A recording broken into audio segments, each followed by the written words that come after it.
Hello दोस्तों, आज हम कुछ इम्पोर्टेंट एंटोनिम्स के बारे में पढ़ेंगे जो प्रायः डिफरेंट एग्ज़ाम्स, किसी तरह के एग्ज़ाम्स या तो कोई कम्पिटिटिव एग्ज़ाम्स हो या अदर एग्ज़ाम्स हो, उसमें प्रायः पूछे ही जाते हैं। तो हम लोग आज उस पर चर्चा करें। So let us start important antonyms questions. Now, direction is in the following questions, choose the word opposite in meaning to the given word. The first word is conspicuous. इसके पहले कि हम ट्राई करें फाइंडिंग करने के लिए कि भाई कौन सा इसका एग्जैक्ट एंटोनिम हो सकता है, हमें पहले समझना बहुत ज़रूरी है कि ये वर्ड है क्या, इसका क्या मीनिंग है। एक्चुअल मीनिंग जब तक हम नहीं समझते हैं तब तक हमारे लिए काफ़ी डिफ़िकल्ट होगा और it will not be certain for us to find out the real opposite word. So पहले इसको समझें। कंस्पिकुअस, कंस्पिकुअस है क्या? कंस्पिकुअस मीन्स अस्पष्ट, बिल्कुल डिफरेंट, बिल्कुल अलग। जैसे हम कह सकते हैं conspicuous person, a man of conspicuous personality, he has a conspicuous personality.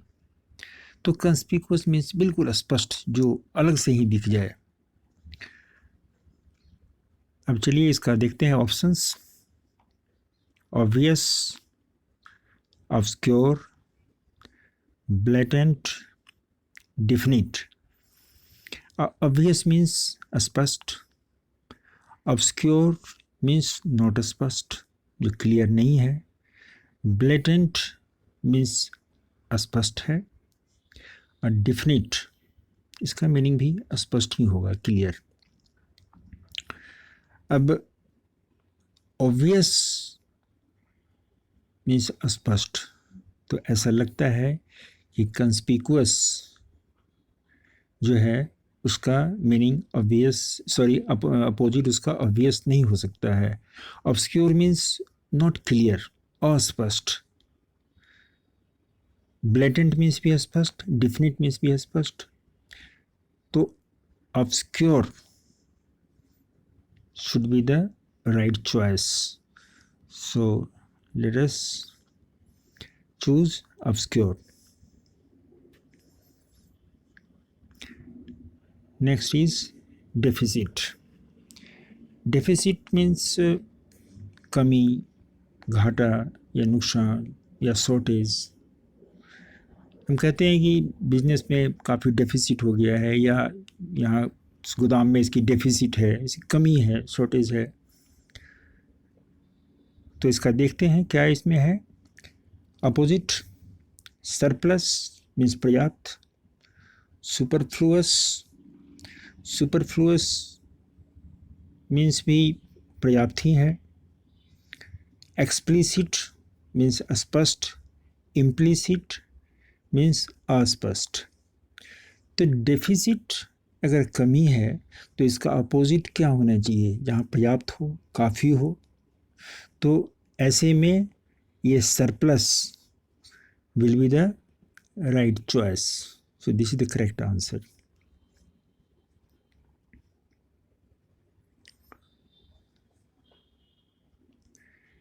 एमेट्रिस, amateurs है, एमेट्रिस मीन्स गैर अनुभवी, जो निपुण न हो, जो दक्ष न हो, उसको एमेट्रिस कहते हैं। इसका अपोजिट क्या हो सकता है? स्किल्ड, इसका मीनिंग होता है दक्ष। प्रोफेशनल, ये पेशेवर होता है, ये भी अनुभवी है, यही सेम पेशा में है, तो नेचुरली ये पूरा जानकारी है इसके पास। सीजन्ड, सीजन भी होता है जो अनुभवी होता है, एक्सपीरियंस्ड होता है। और ट्रेंड, ये भी वेल प्रशिक्षित होता है, ट्रेंड होता है। तो इसका करेक्ट आंसर होना चाहिए स्किल्ड। एमेटेरिस अगर ऐसा व्यक्ति जो दक्ष न हो, जो निपुण न हो, उसको कहते हैं। तो स्किल्ड ऐसे व्यक्ति को कहते हैं जो दक्ष होता है, तो this should be the correct answer. Next is amenable. Amenable means होता है जो कुछ करने के लिए तैयार हो या आसानी से सहमत हो जाए किसी के साथ, तो उसे एमिनेबल. एमिनेबल मीन्स जो आसानी से सहमत हो जाए या आसानी से कोई काम करने के लिए तैयार हो जाए. अब चलिए इसका अपोजिट खोजते हैं. इनअटेंटिव. इनअटेंटिव जो ध्यान नहीं देता है. अनविलिंग जो अनिच्छुक है. एक्विसेंट है तो एक्विसेंट भी जो तैयार नहीं होता है आसानी से, या जो सहमति नहीं देता है या सहमत नहीं होता है. डिस्ट्रस्टफुल जो विश्वास नहीं कर पाता है किसी पर, तो ऐसे को डिस्ट्रस्टफुल बोलते हैं. तो एमिनेबल जो तैयार हो जाए आसानी से उसे एमिनेबल कहते हैं. तो अनविलिंग जो तैयार न हो, this should be the right choice. So the correct antonym या opposite word of amenable should be unwilling. Next is perfect. Perfect means पूर्ण, कंप्लीट. डिफेक्ट मीन्स कमी. कंप्लीट मीन्स पूरा. इम्परफेक्ट मीन्स जो परफेक्ट ना हो. और अगली मीन्स क्रूप. तो यहाँ परफेक्ट का opposite imperfect. Next is augment. Augment means किसी चीज़ का साइज बढ़ा देना या अमाउंट बढ़ा देना या वैल्यू भी बढ़ा देना किसी चीज़ का, उसे ऑगमेंट कहते हैं.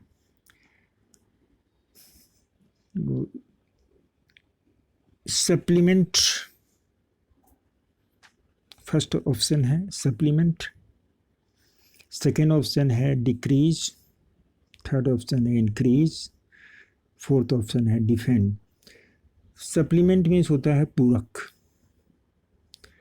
डिक्रीज मीन्स होता है घटाना. इंक्रीज मीन्स बढ़ाना. डिफेंड मीन्स होता है सुरक्षा करना. तो अगर ऑगमेंट मीन्स होता है साइज या अमाउंट या किसी चीज़ का वैल्यू बढ़ा देना, तो डिक्रीज घटा देना, this will be the right choice.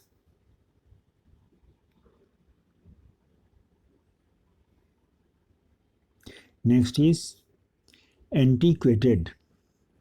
Antiquated जैसे कोई भी चीज़ जो बहुत ही पुराना हो गया है, आउट ऑफ फैशन हो गया है, ओल्ड फैशन हो गया है, अब यूज़ में के लायक नहीं है, यूज़ में हम नहीं लाते हैं, तो उसे एंटीक्वेटेड कहते हैं. जैसे हम कोई सेंटेंस बनाते हैं इससे, so there are plans to modernise the antiquated telephone system. अब जैसे बहुत ही पुराना हो गया है, आउटडेटेड हो गया है, तो उसको अपडेट करने के लिए हम प्रयास करते हैं. तो ऐसे जो वर्ड है एंटीक्वेटेड, इसे हम एंटीक्वेटेड कहते हैं. चलिए ऑप्शन देखते हैं. मॉडर्न. मॉडर्न मीन्स आधुनिक. रिनोवेटेड जिसमें सुधार किया हुआ है. रिन्यूड इसमें भी सुधार किया हुआ है. यूनिक अजूबा, नया, यूनिक. तो द राइट आंसर क्या होना चाहिए? अगर एंटीक्वेटेड का मीनिंग है टू ओल्ड या टू फैशन या काफ़ी आउटडेटेड, तो modern will be the right choice. Next is callus. Callus जो इमोशनलेस, निर्दयी या हार्टलेस व्यक्ति जो होता है उसे कैलस कहते हैं. जो जिसमें किसी के प्रति कोई फीलिंग ना हो उसे कैलस कहते हैं. तो ऑप्शन है हमारे पास जेंटिल. जेंटिल तो अच्छे व्यक्ति को बोलते हैं जो भद्र हो, अच्छा हो, अच्छे विचार को हो. सेंसिटिव जिसमें चेतना हो उसे सेंसिटिव कहते हैं, दूसरे के सुख दुख में का ख्याल रखे, ऐसे व्यक्ति को सेंसिटिव पर्सन बोलते हैं। फिर परसुएसिव है।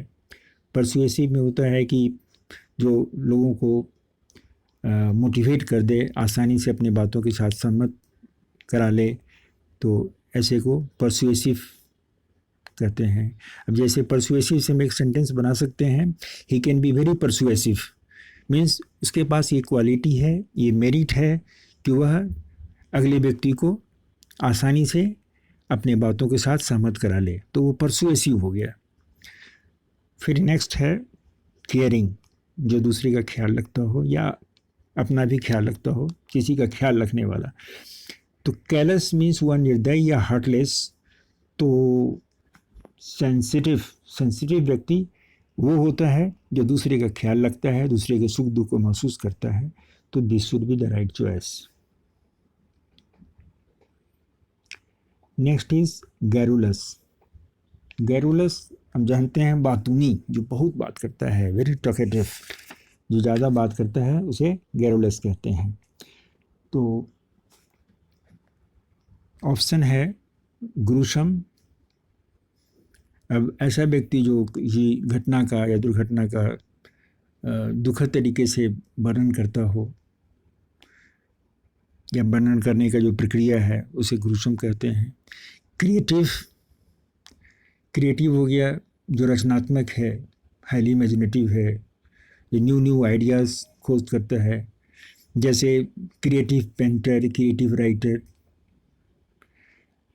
फिर है क्वाइट जो बिल्कुल शांत हो।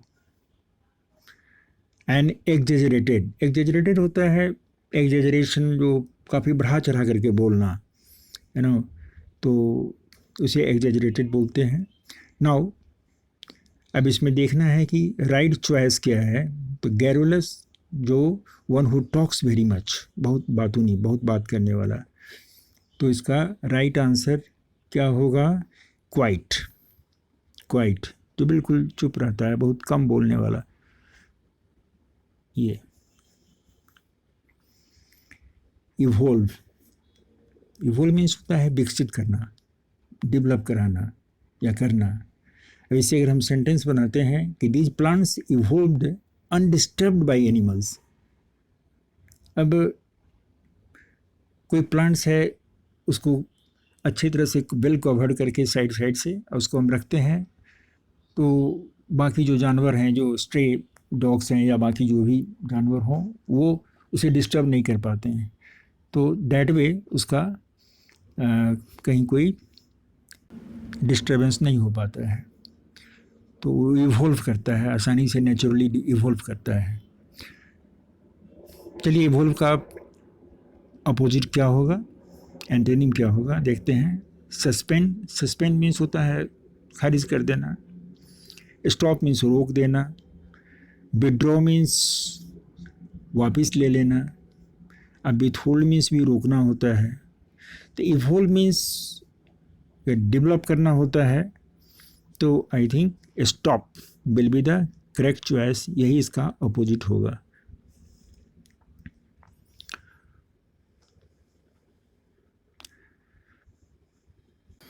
तो इस वीडियो में एंटोनिम से रिलेटेड इतना ही है। फिर अगले वीडियो में हम आपको और भी बताएंगे। लेकिन एक सुझाव मैं आपको दूं कि आप किसी भी वर्ड को पहले समझें, या फिर आपको एंटोनिम आता हो या सिनोनिम्स लिखना आता हो, तो आप वर्ड्स को अच्छी तरह से समझें, उसको याद करें। और एक और चीज़ मैं बता दूं कि आप वैसे याद करके काफ़ी दिनों तक अपने माइंड में उस वर्ड को रिटेन कर नहीं कर सकते, इसलिए आप उसका यूज़ करें। जहाँ भी मौका मिले, जितने तरह से हो सके आप उसका इस्तेमाल करें, यूज़ करें, अलग अलग सेंटेंस बनाएं। और जितनी बार उसको आप सेंटेंस बनाएंगे, उतना ही वो अच्छे से आपके दिमाग में वो स्थिर रहेगा और उसका आप कहीं भी यूज़ कर सकते हैं। इसलिए सेंटेंस बनाना, उसका बार बार यूज़ करना, ये बहुत ही इम्पोर्टेंट हो जाता है। आप जितने तरह से चाहें उसका यूज़ करें और कुछ दिनों तक लगातार यूज़ करते रहें। एक सिचुएशन इस तरह का क्रिएट करें जिसमें जो भी वर्ड्स आप पढ़ते हैं, जो याद करते हैं, तो उसको यूज़ करने का मौका मिले, आप अकेले में भी बैठकर उसको यूज़ कर सकते हैं और इस तरह से यूज़ करते करते आपके दिमाग में वो हमेशा के लिए परमानेंटली बैठ जाता है। तो इसलिए आप उसको उसी तरह से प्रैक्टिस करें, याद करें। सो thank you very much in this video इतना। और आप अगर आपको ये पसंद आए वीडियो तो प्लीज़ लाइक करें, सब्सक्राइब करें, शेयर करें ताकि आने वाला वीडियो आपको आसानी से उपलब्ध हो सके। So thank you very much once again.